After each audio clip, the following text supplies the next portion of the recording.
ാനായിട്ട് എനിക്ക് കഴിയുന്നില്ല, അതല്ലെങ്കിൽ ഒരു മനസ്സിനെ നിയന്ത്രിക്കാൻ കഴിയുന്നില്ല.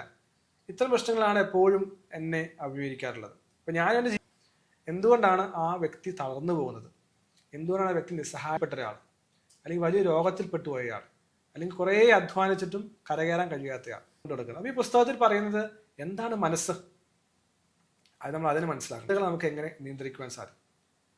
മൂന്നാമത്തെ കാര്യം എന്ന് പറയുന്നത് നമ്മുടെ ചിന്ത പ്രാവർത്തികമാക്കുന്നത്. അപ്പോൾ മനസ്സിനെ എങ്ങനെ നമ്മൾ നിയന്ത്രണത്തിൽ കൊണ്ടുവരാൻ സാധിക്കും, അറിയാതെ നേടിയെടുക്കുവാനായിട്ട് സാധിക്കും. മനസ്സിൽ ആഗ്രഹിക്കുന്ന കാര്യത്തിൽ നമുക്ക് നേടിയെടുക്കാൻ സാധിക്കും എന്ന് പറയുന്നത് നേടുവാൻ സാധിക്കില്ല. അപ്പോൾ ഈ പുസ്തകത്തിന്റെ രണ്ടാമത്തെ ഭാഗത്ത് മൊത്തം പറയുന്നത് അങ്ങനെയാണ്. ആദ്യം എന്താണ് മനസ്സെന്ന് പറയുന്നു, മാറ്റാൻ സാധിക്കും. മനഃശക്തി നമുക്ക് പണം ഉണ്ടാക്കാൻ സാധിക്കും, മനഃശക്തി നമുക്ക് ബിസിനസ്സുകൾ ബിൽഡ് ചെയ്യാൻ സാധിക്കും. ഇങ്ങനെ നമുക്ക് മനസ്സിന്റെ ശക്തി വർദ്ധിച്ചെടുക്കാൻ സാധിക്കും. അപ്പോൾ ഞാൻ എൻ്റെ പഠിപ്പിക്കലുകളിലൂടെയും അല്ലെങ്കിൽ എൻ്റെ ജീവിതാനുഭവങ്ങളിലൂടെയും കടന്നുപോയപ്പോൾ ഞാൻ മനസ്സിലാക്കിയത്, ഒരു മനുഷ്യന് വേണ്ട